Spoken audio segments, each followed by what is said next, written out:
కడతాల్ గ్రామ రైతుల పట్ల మరి సోన్ మండల ఎంఆర్ఓ గారు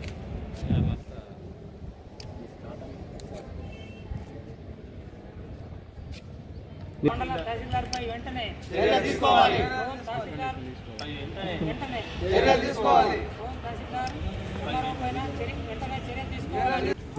మాది కడతాల్ గ్రామం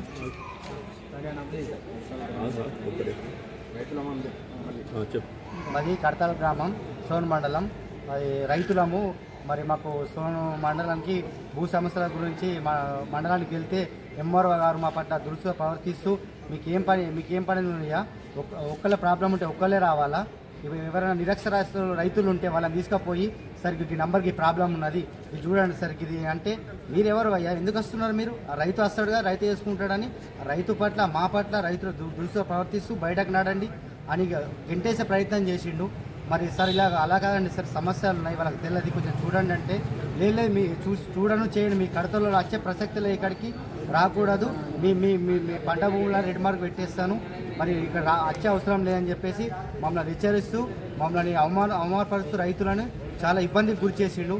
మరి వారిపై వెంటనే చర్యలు తీసుకోవాల్సిందిగా కలెక్టర్ గారిని మరియు సిబ్బందిని కోరుచున్నాము. మరి తక్షణమే మరి ఆ ఎంఆర్ఓ గారిపై చర్యలు తీసుకోవాల్సిగా కోరుచున్నాము. మరి పోయిన వారం కూడా మరి వచ్చి కంప్లైంట్ కూడా ఇచ్చినాము కలెక్టర్ గారికి, దానిపై ఇంతవరకు ఎటువంటి చర్యలు తీసుకోలేదు. మరి ఆయన వైఖరి కూడా మార్పు రాలేదు. తక్షణం మరి ఆయనపై చర్యలు తీసుకుందిగా కోరుచున్నాము.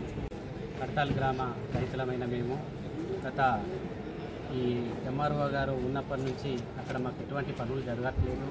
ఆయన మీద చర్య తీసుకోమని కలెక్టర్ గారికి వినతి పత్రం ఇవ్వడానికి వచ్చినాం. ఇదివరకు ఒకసారి కూడా కలెక్టర్ గారికి ఆయన పైన కంప్లైంట్ చేయనాం. కానీ ఆయన మాట్లాడే విధానం ఎలా ఉందంటే రైతులను కానీ రైతులతో ఎవరైనా తెలిసిన వారు వెళ్తే వాళ్ళ పట్ల కూడా విచక్షణ రహితంగా మాట్లాడడం, అంటే ఒక చదువుకున్న వ్యక్తితో మాట్లాడాల్సి ఒక రైతుతో మాట్లాడాల్సిన ప్రథమ మెజిస్ట్రేట్ గారు కానీ ఆ విధంగా మాట్లాడకుండా దురుసుగా మాట్లాడుతూ మీ మండలితో నాకు పని లేదు, మీరు ఎందుకు వస్తున్నారు, రైతులు వచ్చే చేసుకోవాలి, రైతులు అలా పోయి చేసుకునే నిరక్షరాస్యులు వాళ్ళకి తెలియదు, వాళ్ళతో తోడుగా వెళ్ళి ఫలానా సర్వే నెంబరు ఫలానా ప్రాబ్లం ఉంది సార్, ఈయన చాలా రోజులుగా తిరుగుతున్నాడంటే నువ్వెందుకు వచ్చినవయ్యా, నువ్వెందుకు రావాల్సిన అవసరం ఏముంది అని చెప్పి మా మీద దురుసుగా మాట్లాడుతూ సార్ అట్లాగా సార్ అని అంటే నువ్వు ముందు బయటకెళ్ళి మాట్లాడు, నువ్వు ఎక్కువ మాట్లాడితే నీ ల్యాండ్ మీద నేను రెడ్ మార్క్ పెడతా అనే విధంగా దురుసుగా ప్రవర్తించి మరి భయభ్రాంతులకు గురి చేస్తున్నాడు. ఇలాంటి ఎంఆర్ఓ గారు మా మండలానికి వద్దు, ఆయన వెంటనే శాఖపరమైన చర్యలు తీసుకొని ఇక్కడి నుంచి ఎక్కడికైనా బదిలీ చేయాల్సిందిగా కలెక్టర్ గారికి కోరుతున్నాము. అయ్యా, తెలిసి తెలియని రైతులు, చిన్న సన్నకారు రైతులు మా గ్రామంలో చాలామంది ఉన్నారు. ఆర్ఎస్ఆర్ ప్రాబ్లం అనో అనేక రకాల భూ సమస్యలు ఉన్నాయి. ఆ సమస్యల్ని పరిష్కరించడానికి ఆ రైతు నేరుగా వెళ్ళి ఎంఆర్ఓతో మాట్లాడే లేక ఒకరిని తోడుగా తీసుకపోతే వాళ్ళ పట్ల కానీ రైతుల పట్ల కానీ ఆయన మాట్లాడడం చాలా బాధాకరంగా అనిపిస్తుంది. ఇదివరకు ఒకసారి కలెక్టర్కు కంప్లైంట్ చేయడం, ఆయన పైన చర్య తీసుకోవడానికి వీళ్ళు ఎటువంటి చర్య ఇప్పటికి తీసుకోలేరు. ఇప్పుడైనా మా పట్ల కనికరం చూపుతూ ఆ ఎంఆర్ఓ గారిని ఇక్కడి నుంచి మాకు తక్షణమే తొలగించి మా ఇబ్బందులను, మా భూ సమస్యలు ఏవైతే ఉన్నాయో వాటిని పరిష్కరించాలని కోరుతున్నాము.